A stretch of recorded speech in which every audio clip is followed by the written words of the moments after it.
हे गुरुवर नमोस्तु, हे मुनिवर नमोस्तु। और आइए ऑनलाइन प्रश्नों के माध्यम से आज के शंका समाधान के कार्यक्रम को प्रारंभ करेंगे।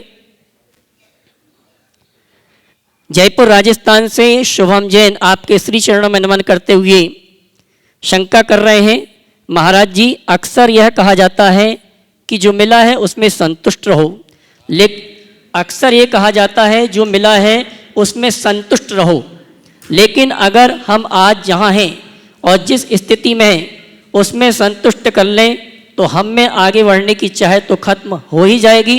तो क्या संतुष्टि की राह पर चलकर ऊंचाइयों का शिखर चढ़ना संभव है?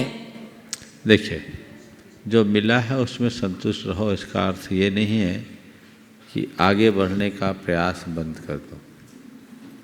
इसका सीधा अर्थ ये है, आगे बढ़ो पर हाय हाय मत करो, अपाधापी में मत उलझो, अपना जीवन पेड़ की भांति जियो। पेड़ प्रकृति के सारे आघातों को सहज भाव से स्वीकार करता है। सर्दी, गर्मी, बरसात और अन्य प्राकृतिक प्रकोपों को सहज भाव से झेलता है। ये उसके अंदर की संतुष्टि का एक उदाहरण है। जो स्थिति है उसमें वो संतुष्ट होकर, प्रसन्न होकर जीता है, लेकिन इसके साथ ही वो प्रगति भी करता है, क्योंकि उसकी जड़ें भी निरंतर गहराती जाती है। निष्ठा की जड़ को गहरी बनाओगे तो उन्नति के शिखर पर पहुंच जाओगे और जो फल मिलेगा वो संतुष्टि का होगा। तो उस भाव के साथ यदि आगे बढ़ोगे तो कहीं किसी प्रकार का व्यवधान नहीं होगा और बिना आधार के केवल भागने की जो प्रवृत्ति है वो ठीक नहीं है। आज संतुष्टि का अर्थ ये नहीं है कि हम प्रयत्नहीन हो जाएं। संतुष्टि का अर्थ केवल ये है कि हम परेशान न हो। प्रयास करो, परेशान मत हो, आगे बढ़ो पर इंस्टेंट नहीं, एक एक करके 1000 सीढ़ी चढ़ो, एक साथ 100 सीढ़ी चढ़ने की कोशिश कभी मत करो, तभी जीवन को सफलीभूत किया जा सके। बिनौली वागपत उत्तर प्रदेश से श्रीमान नितिन जैन आपके श्री चरणों में नमन करते हुए शंका कर रहे हैं, महाराज श्री कहा गया है कि उम्मीद एक ऐसी ऊर्जा है जो जीवन के अंधकार में समय को भी प्रकाशित करने में सक्षम है। जीवन के अंधकार में समय को भी प्रकाशित करने में सक्षम है। तो महाराज श्री मेरी शंका यह है कि उम्मीद कब तक रखें, किससे रखें और कैसी रखें, समाधान कीजिए। उम्मीद कब तक रखें, किससे रखें और कैसी रखें? देखिए, सबसे पहली बात मुझसे पूछो तो मैं कहूँगा अंतिम संभावना तक उम्मीद रखो। किस पर रखो? तो मैं कहता हूँ खुद पर रखो।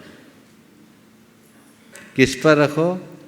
खुद पर रखो। खुद से उम्मीद करो, खुद का विश्वास खंडित मत करो, खुद के भरोसे आगे बढ़ने का उद्यम करो। दूसरों से उम्मीद करोगे तो कई बार तुम्हारे उम्मीदों पर पानी भी फिर सकता है। और कैसी रखो? पक्की रखो, कच्ची उम्मीद मत रखो। जो दूसरों पर उम्मीद रखते हैं वे हार जाते हैं, और जो खुद पर उम्मीद रखते हैं वो पार होते हैं। पार लगना है, हमें हारना नहीं है, आगे बढ़ना है, जिससे जीवन को आगे बढ़ाया जा सके। और आइए चलते हैं यहाँ पर उपस्थित श्रावक श्राविकाओं की शंका के माध्यम से शंका समाधान के कार्यक्रम को गति प्रदान करेंगे। और प्रथम शंका लेकर आ रहे हैं हमारे जैन समाज के गौरव प्रोफेसर राजीव जी जैन, कुलपति राजस्थान विश्वविद्यालय जयपुर। गुरुवर पूज्य मुनि प्रमाण सागर जी महाराज के युगल चरणों में कोटिश नमोस्तु। हे गुरुदेव, आपके दर्शन करने के मन से अपूर्व शांति का अनुभव हो रहा है। मेरी एक जिज्ञासा है जैन धर्म परक शिक्षा नीति से देश, समाज, राष्ट्र एवं विश्व का चरित्र निर्माण हो सकता है तथा विद्यार्थी का जीवन उत्कृष्टतम होने से शासन प्रशासन तंत्र में अभूतपूर्व परिवर्तन होना संभव है। अतः विश्वविद्यालय स्तर पर हम क्या करें जिससे जैन धर्म स्तर पर कुछ सकारात्मक प्रयास हो सके? गुरुदेव मार्गदर्शन देने की कृपा करें। देखिए, पहले तो मैं चाहूँगा एक बार जोरदार करतल ध्वनि से राजेश जी का सम्मान करें। ये राजस्थान विश्वविद्यालय जो पूरे राजस्थान की सबसे बड़ी यूनिवर्सिटी कहलाती है, उसके कुलपति के पद पर अधिष्ठित होकर के काम कर रहे हैं।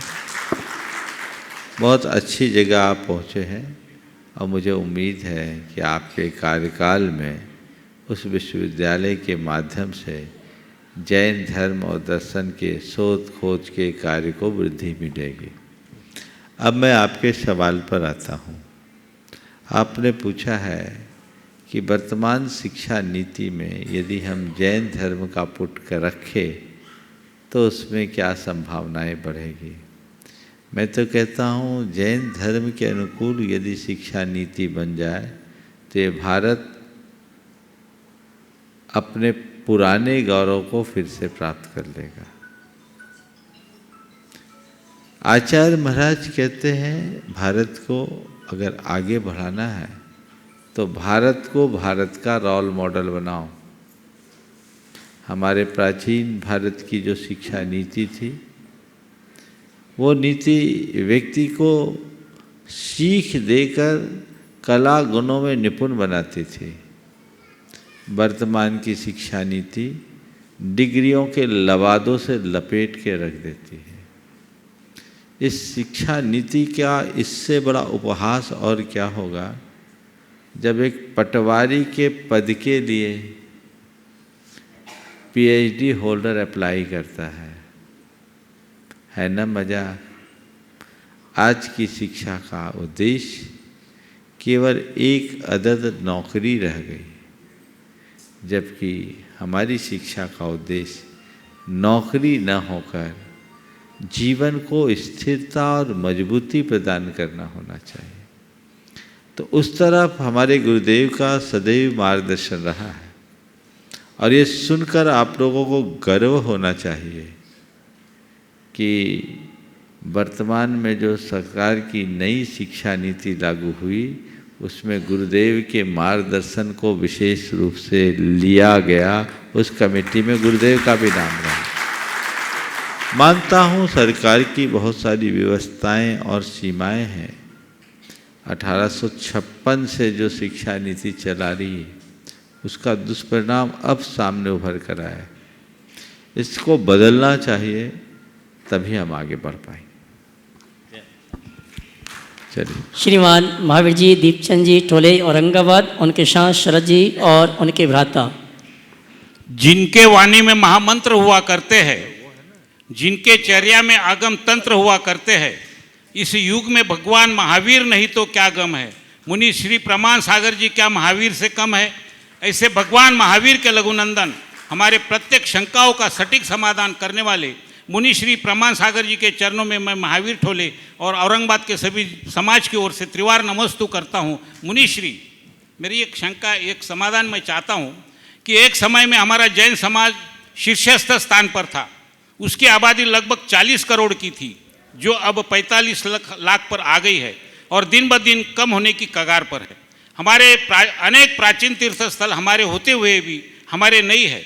अन्य समुदाय का उस पर अतिक्रमण हो रहा है, होते रहेगा, क्योंकि बड़ी मछली छोटी मछली को निगलती है।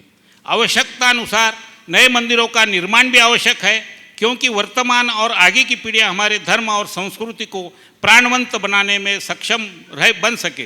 परंतु इसके साथ साथ सबसे अधिक आवश्यक है कि इन सब के संरक्षण एवं संवर्धन करने की जिम्मेदारी हमारी है, जिसके लिए इन्हें पूजने वाली, सुरक्षित रखने वाली जीवंत मूर्तियों को तैयार करने की आवश्यकता है, जिससे जैन समाज भी सुरक्षित रहेगा और फैलेगा। यह कैसे संभव है, आपका मार्गदर्शन चाहिए। बस इसके लिए कुछ नहीं करना है। हर जैनियों को अपनी निष्ठा जगानी है। हमारे हृदय में जैनत्व के प्रति निष्ठा उभरे और हम लोगों की जैनत्व के प्रति निष्ठा जगाएं। यदि ये दोनों बातें जुड़ जाएगी तो सारी समस्या का समाधान हो जाएगा। आपकी बात को अति संक्षेप में मैं बता रहा हूँ, क्योंकि लगभग 4 दिन पहले इस पर विस्तार से चर्चा हुई। चलिए। मुलायते ट्रस्टी श्रीमती अलका शरद गंगवाल जी, श्रीमती श्रीलता इंजित गंगवाल, श्रीमती तिलकमती चंद्र प्रकाश गंगवाल, इंदौर। मंगलमय मंगल करण वीतराग विज्ञान, नमो ताहि जाते भये अरहंतादि महान। नमस्ते महाराज श्री। जैसे अभी बताया कि स्कूल के अंदर ऐसा करना चाहिए कि शिक्षाएं मिलती रहे, लेकिन आजकल के बच्चे ही मंदिर जाना पसंद नहीं करते। माता पिता मंदिर जा रहे हैं, कह रहे हैं, तो उनके लिए क्या उपाय किया जाए? ऐसा कोई उपाय बताओ कि हमारी पीढ़ी मंदिरों की तरफ दौड़े। और आप देखिए, मैं अपने अनुभव से एक बात कहूँगा। जब मैं छोटा था, स्कूल में जाने का समय आता था तो रोते थे, स्कूल ना जाना पड़े। लोग बहला फुसला कर किसी के माध्यम से स्कूल तक पहुंचाते थे, है ना। हो सकता है ये अनुभव आप लोगों का में भी होगा, खासकर हमारी या हमारे साथ लगे हुए पीढ़ी का। लेकिन आज का समय ऐसा बदला कि अगर बच्चे को एक दिन स्कूल ऑफ करने के लिए बोल दिया जाए तो बच्चा रोता है ना। छोटा बच्चा भी रोता है। उसको स्कूल जाने के लिए मना किया जाए तो रोता है। ये एक बहुत बड़ा बदलाव है। क्या हुआ ये बदलाव की वजह? ये शिक्षा के प्रति जागरूकता। पहले स्कूल का खौफ था, अब स्कूल हमारे जीवन का अंग हो गया है। इसी तरह जिस दिन हम बचपन से ही बच्चे के पैदा होते ही ये भाव जगा देंगे कि मंदिर के बिना जीवन अधूरा है, तो उन्हें कहना नहीं पड़ेगा कि तुम मंदिर जाओ। हम लोगों की एक कमी है, हम बच्चों को और बातों के लिए जितना प्रेरित करते हैं, उनकी पढ़ाई लिखाई के लिए उनको प्रति जितना चिंतित होते हैं, उनकी धार्मिक अभिरुचि के लिए कहाँ रहते हैं। और कब जागते हैं? जब बच्चे पक जाते हैं, उनके कोरे मन में बहुत सारी बातें जब अंकित हो जाती हैं, तब जागते हैं। ऐसे जागने से कोई लाभ नहीं होने वाला। तो जागरूकता ठीक हो, जिससे हम अपने जीवन को धन्य कर सकें। श्रीमान सुरेंद्र कुमार जी शेट्टी गया। महाराज श्री को मेरा और मेरे परिवार की तरफ से नमोस्तु नमोस्तु नमोस्तु। महाराज श्री, मेरी एक शंका है। हमारे धर्म में कहा गया है कि उपवास करने से हमारे कर्मों की निर्जरा होती है। महाराज जी, ऐसे बहुत से भिखारी मिल जाएंगे जिन्होंने 2-3 दिनों से कुछ भी नहीं खाया है, तो क्या उनके भी कर्मों की निर्जरा होती है? उपवास करने से कर्म की निर्जरा होती, भूखे रहने से थोड़ी। अगर भूखे रहने से कर्म की निर्जरा होती तो भिखारियों को तो सबसे बड़ा तपस्वी मानना चाहिए। उपवास का मतलब केवल भोजन छोड़ना नहीं। उपवास का अर्थ केवल भोजन छोड़ना नहीं। उपवास का अर्थ अपनी आत्मा के पास वास करना है। भोजन के साथ विषय कषायों का भी त्याग करना है। जब भोजन के साथ विषय कषायों का त्याग होता है तब उपवास फलता है, अन्यथा केवल बातें रहती है। समझ गए? इसलिए धर्म मजबूरी में नहीं होता, अंदर की मंजूरी से होता है। इरादतन जब हम किसी चीज का त्याग करते हैं तब वो त्याग होता है।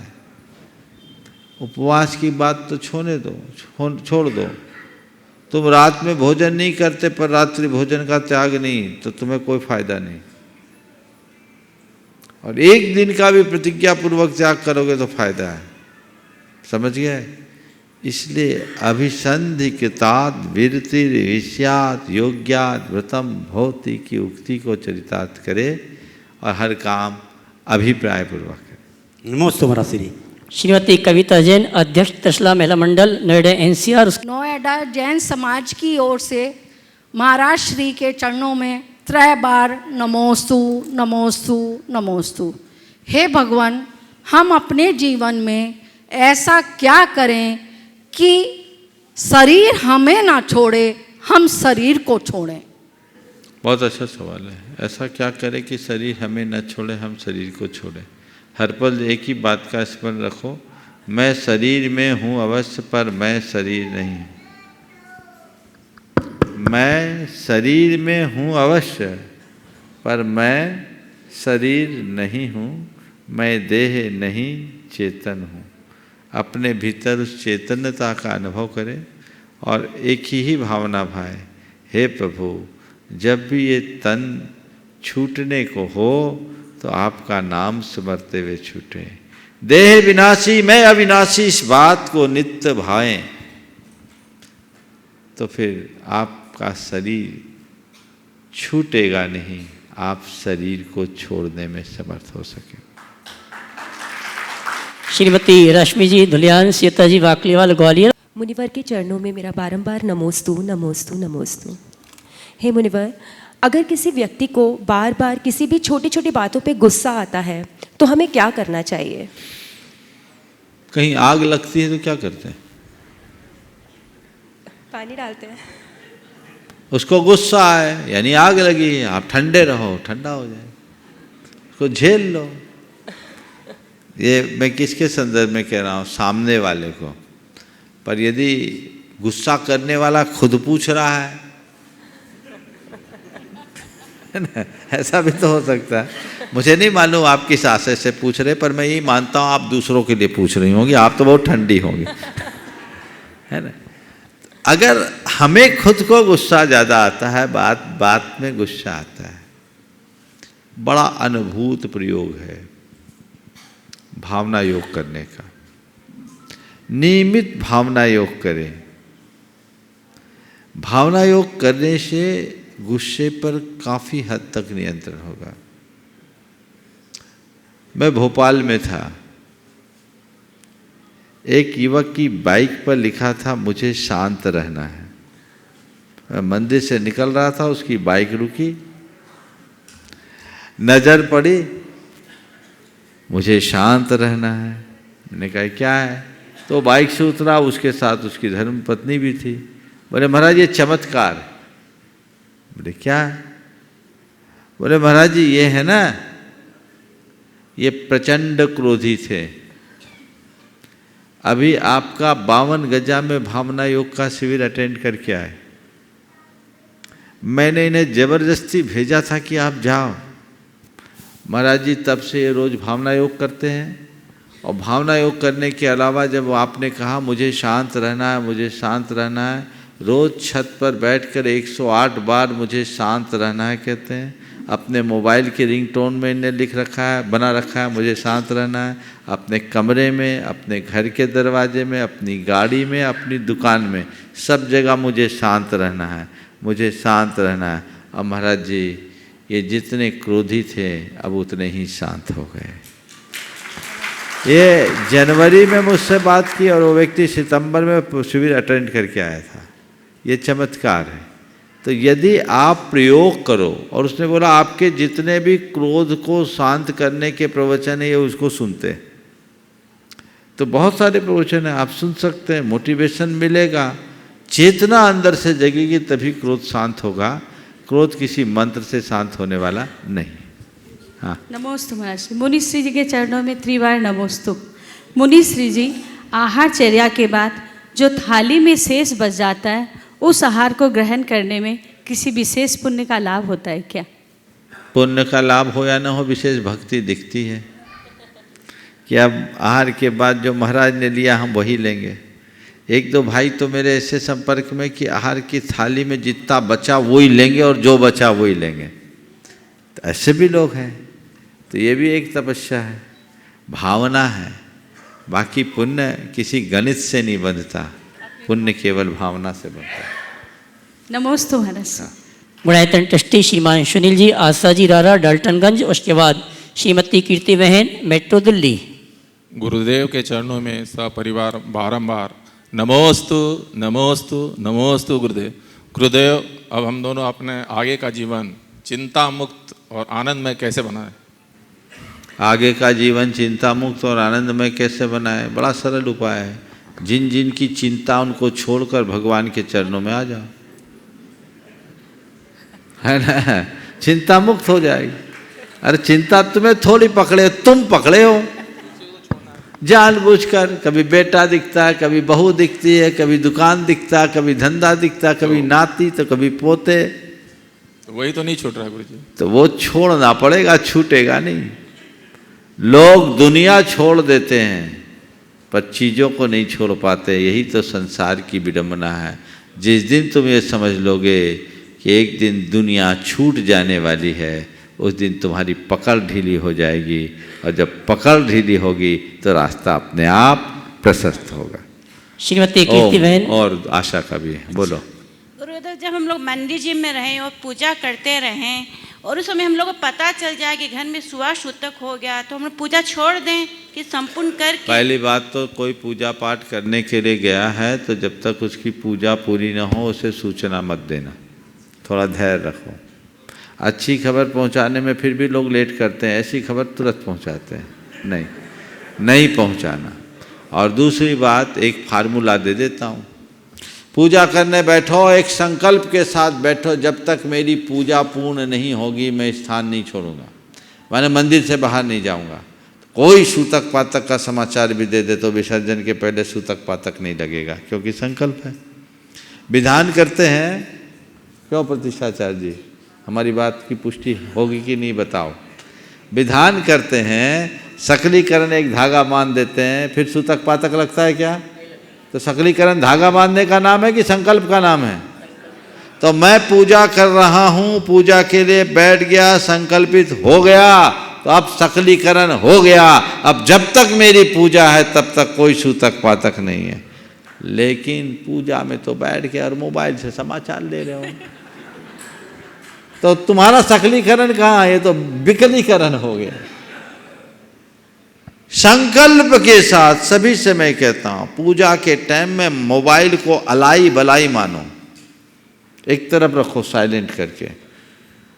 जहाँ जूता चप्पल उतारते ना कायदे से, मोबाइल भी वहाँ कोई सिस्टम रखना चाहिए कि उतार दो, जी का जंजाल ही ना आए, कोई समाचार ही नहीं आए, जो होगा देखेंगे। लेकिन वो तो चिपका के रखते, अर्घ चढ़े या न चढ़े। कोई सूचना भी दे देते हैं मंदिर में ही, तब क्या करें? वो सुविधा है कि दुविधा, ये देख लो। मोबाइल से नहीं, कोई बोल ही देते हैं कि सूतक हो गया, तब क्या करें? मंदिर में ही बता दें, दूसरे बताएं हमको, कोई सूतक नहीं लगेगा अगर हम संकल्पित होके गए तो। चलिए। श्रीमती कीर्ति बहन, मेट्रो दिल्ली। नमोस्तु भगवान। कुछ लोगों को दीवार पे टंगा हुआ सिर्फ वाइट बोर्ड दिखाई देता है, कुछ लोगों को दीवार पे टंगा हुआ सिर्फ वाइट बोर्ड दिखाई देता है, और कुछ लोगों को उस वाइट बोर्ड पे सिर्फ एक ब्लैक डॉट दिखाई देता है। तो गुरुदेव, जिन लोगों को ब्लैक डॉट दिखाई देता है वो वाइट बोर्ड दिखने वालों को बोलते हैं कि आपको व्यक्ति की पहचान नहीं है। तो गुरुदेव, व्यवहार में हमारा दृष्टिकोण क्या होना चाहिए? देखिए, ब्लैक बोर्ड, ब्लैक डॉट और वाइट बोर्ड, अगर लोग कहते हैं तुम्हें देखने की पहचान नहीं है, तब मैं उनसे अपनी सहमति भी रखता हूँ और असहमति भी। सहमति इस अर्थ में कि यदि हम खुद के दीवार को देखते हैं तो हमें ब्लैक डॉट देखना चाहिए, वाइट बोर्ड नहीं। इस अर्थ में बिल्कुल सही है कि तुम्हें देखने का दृष्टिकोण नहीं, लेकिन किसी दूसरे को देखते हैं तो हमें वाइट डॉट बोर्ड देखना चाहिए, ब्लैक डॉट नहीं। दूसरों के प्रति सदैव सकारात्मक रहो, उनकी खूबियों को देखो, खामियों को नहीं। एक बार गुरुदेव से एक सज्जन ने सवाल किया कि गुरुदेव, बहुत सारे लोग हैं जिनका आचरण अच्छा नहीं होता और धर्म क्षेत्र में भी अग्रणी स्थान पा लेते हैं, कम से कम आपके समक्ष तो ऐसा नहीं होना चाहिए। तो गुरुदेव ने छूटते ही उत्तर दिया कि मरीज यदि अस्पताल में नहीं जाएगा तो कहाँ जाएगा? अस्पताल तो बीमारों के लिए, स्वस्थ लोगों के लिए तो नहीं। संतों का दरबार पापियों के लिए है, धर्मियों के लिए नहीं। सही है कि नहीं? तो उन्होंने कहा कि मरीज यदि अस्पताल में नहीं जाएगा तो कहाँ जाएगा। ये अमरकंटक की बात है 1994 की। मैं वही गुरुचरणों में था। जिस सज्जन ने सवाल किया वो एक प्रोफेसर थे। उन्होंने कहा आप परीक्षा लेते हो? बोले लेते हैं। कॉपियाँ जांचते हो? बोले जांचता हूँ। कितने अंक में पास करते हो? बोले 30% में। बोले 30% में पास होने वाले फेल कितने में हैं? बोले 29 में। बोले नहीं, आप गलत आकलन कर रहे हैं। 30% लाने वाला 70% में फेल है। 100 में 30 लाया, 70 खोया नहीं, 70 में फेल, 30 में पास। लेकिन फिर भी आप ये नहीं देखते कि वो क्या नहीं लाया। आप वैल्यूएशन करते समय ये देखते कि कितने मार्क्स लाए, और 100 में 30 भी लाया ना तो आप उसको पास कर देते हो।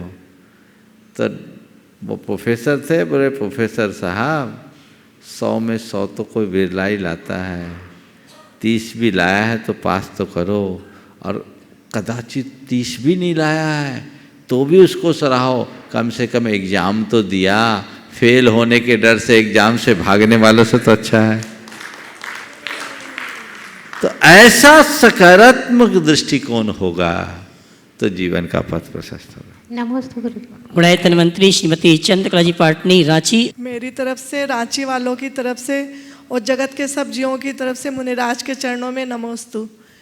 महाराज श्री, बचपन और बुढ़ापा एक समान होता है, तो दोनों को ही जवानी की सख्त ज़रूरत होती है।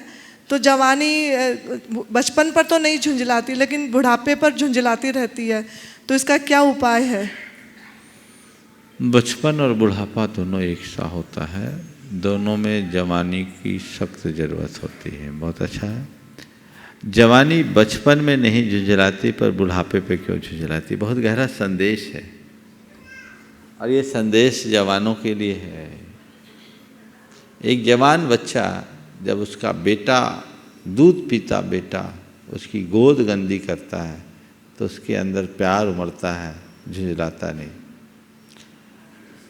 जिस बच्चे ने बोलना सीखा अगर किसी बात को 10 दफ़े पूछता है तो प्यार उड़ेल कर उसे समझाता है, उसके अंदर झुंझलाहट नहीं आती। और वही बात जब उसका बूढ़ा बाप उसके सामने करता है तो उससे बदतमीजी से पेश आता है, उसके साथ अच्छा व्यवहार नहीं करता, बुरा व्यवहार करता है, उसकी दो बात नहीं सुन पाता। ये विडंबना है। इसके लिए तो मैं अक्सर एक बात कहता हूँ, आजकल के जो नौ दंपति आते हैं अपने बच्चों को लेकर आते हैं ना, तो एक बच्चे के पालन पोषण में भी बड़े परेशान होते हैं।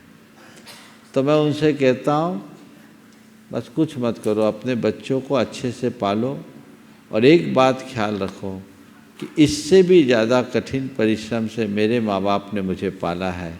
यदि उनने मुझे नहीं पाला होता तो आज मेरा क्या होता। तो आज बचपन में माँ बाप ने मुझे पाला है तो मेरी जिम्मेदारी है बुढ़ापे में मैं उन्हें संभालूं।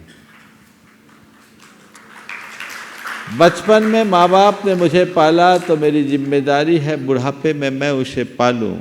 और बुढ़ापे में माँ बाप को वही सच्चे अर्थों में संभालता है, पालना तो नहीं। माँ बाप को पाला नहीं जाता, माँ बाप को संभाला जाता है, बच्चे को पाला जाता है।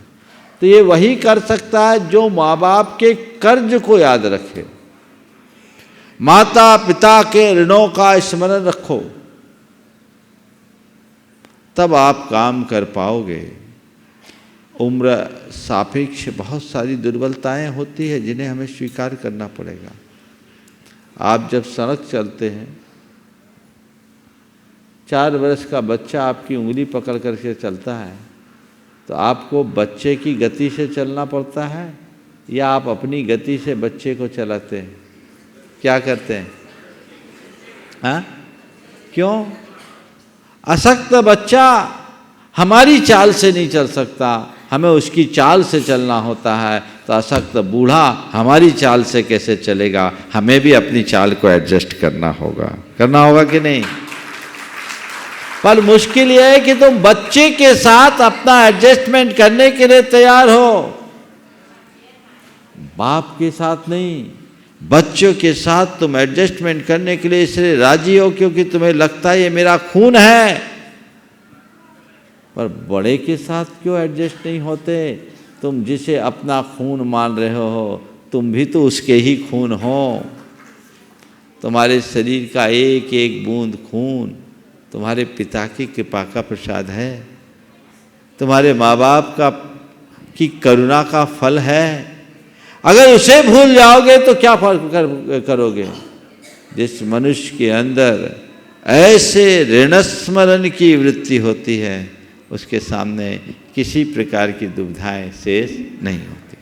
श्रीमान अनिल जी प्रतिभा जी बाजल, उदयनगर इंदौर समाज और उदयनगर समाज और साथ में भैया जी, अभय भैया जी की ओर से त्रिवार नमोस्तु।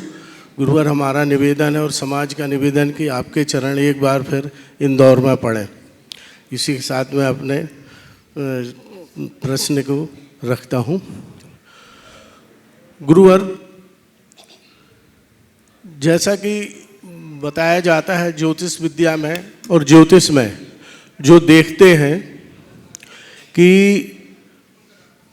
जन्म के साथ कुंडली लिखते हैं और कुंडली में बता देते हैं या हस्तरेखा देख के कि आपकी आयु 85 वर्ष होगी, 90 वर्ष, 50 वर्ष। और दूसरी तरफ अपने जन्म आगम में लिखा है कि आयु का आयु बंद हो जाती है। तो शंका ये है कि क्या जो आयु जो ज्योतिष विद्या के हिसाब से क्या जन्म के साथ शुरू हो जाती है या जन्म के बाद अपने जन्म आगम में? हम कितनी पूंजी लेके आए हमको पता होता। आज ज्योतिष हमारी आयु कर्म की पूर्वबद्ध आयु की बात करता है, आगामी आयु की बात नहीं। कोई भी ज्योतिषी ये नहीं मिला अभी तक अवधि ज्ञानी को छोड़कर कि मर के हम कहाँ जाएंगे। तुम कितनी आयु लेके आए हो उसके आधार पर तुम्हारे जीवन को बता देंगे। लेकिन मैं एक सलाह देता हूँ कि ज्योतिष के भरोसे ज़िंदगी मत चलाना, अपनी शरीर की अवस्था देख करके चलना, क्योंकि सारे ज्योतिष के निर्णय फेल हो जाते हैं। राजीव गांधी के राजयोग की घोषणा देश के सारे ज्योतिषी कर रहे थे, पर किसी ज्योतिषी को ये समझ में नहीं आया था कि इनकी हत्या भी हो सकती है। कब क्या हो जाए, इसलिए सब चीज़ें ज्योतिष की गणना से नहीं चलती। हमें तो वास्तविकता को समझते हुए काम करना चाहिए। ओम। श्रीमान संजय जी जैन रांची। महाराज जी के चरणों में त्रिवार नमोस्तु नमोस्तु नमोस्तु। महाराज जी, मेरे मन में ये शंका है कि आदिनाथ भगवान के समोशरण के अंदर ये प्रश्न पूछा गया था कि इस समोशरण के अंदर कोई तीर्थंकर का जीव है क्या। उस वक़्त आदिनाथ भगवान ने कहा कि मारीची जो है ये 24वें तीर्थंकर होंगे।